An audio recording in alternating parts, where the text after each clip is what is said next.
皆さん、こんにちは。日本への橋へようこそ、みちこです。そしてニコです。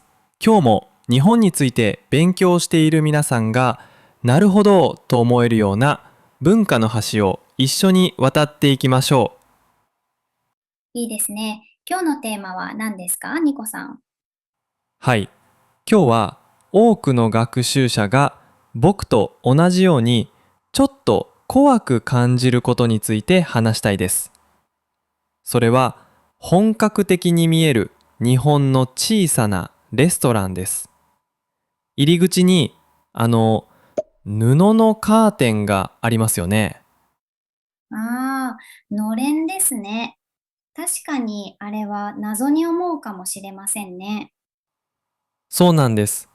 ドアも閉まっているし、これ本当に入っていいのってすごく不安になりました。その気持ち、本当によくわかります。でも、リスナーの皆さん、ここが一番大事なポイントです。実は、それは全くの逆なんです。のれんは、お店は開いていますよという親切なサインなんです。逆なんですか？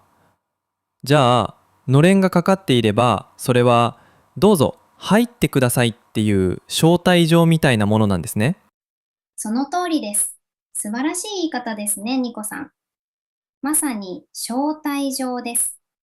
のれんがかかっていれば、お店は営業中です。昔、みちこさんと一緒に見つけた本格的なラーメン屋さんを思い出します。本格的ですね。ここでパラフレーズ、つまり言い換えをしてみましょう。ニコさんが言う本格的というのは、とても伝統的で、本物の日本の味が楽しめそうという意味ですよね。はい、まさにそれです。あの時すごく寒くて、僕はラーメンがすごく食べたかったんです。そういう時、日本人はよく死ぬほど食べたいと言いますよ。もちろん本当に死ぬわけじゃないですけど、それくらい強い気持ちという意味で使う面白い表現です。なるほど、死ぬほど覚えました。それでその時お店の入り方がわからなくて、でもみちこさんが教えてくれました。まずのれんを。ここでリスナーの皆さんに一つ便利な言葉を教えますね。のれんの下を通るとき、私たちはのれんをくぐるという特別な動詞を使います。くぐるです。ああ、そうでした。のれんをくぐって木のドアをスライドさせたら、暖かい空気と最高の匂いがして本当に感動しました。そして中に入ってから挨拶をしますよね。はい、そうです。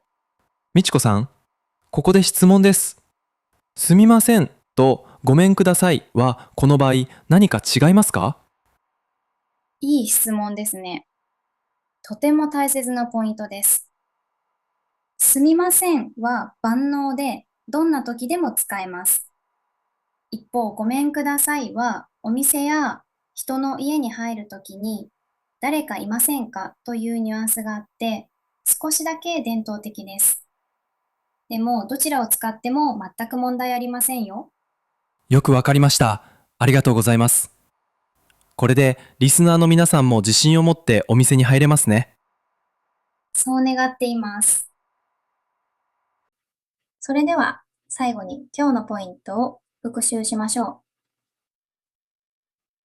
はい。まず今日のキーワードは3つありましたね。1つ目はお店の入り口のカーテン、のれん。2つ目は伝統的で本物の感じという意味の本格的。3つ目はのれんの下を通る時の動詞、くぐる。う。完璧です。そして、一番大事なルールは何でしたか？のれんがかかっていればお店は開いている。その通りです。これさえ覚えていれば、もう日本の小さなレストランは怖くありません。今日の日本への橋はここまでです。また次回お会いしましょう。またねー。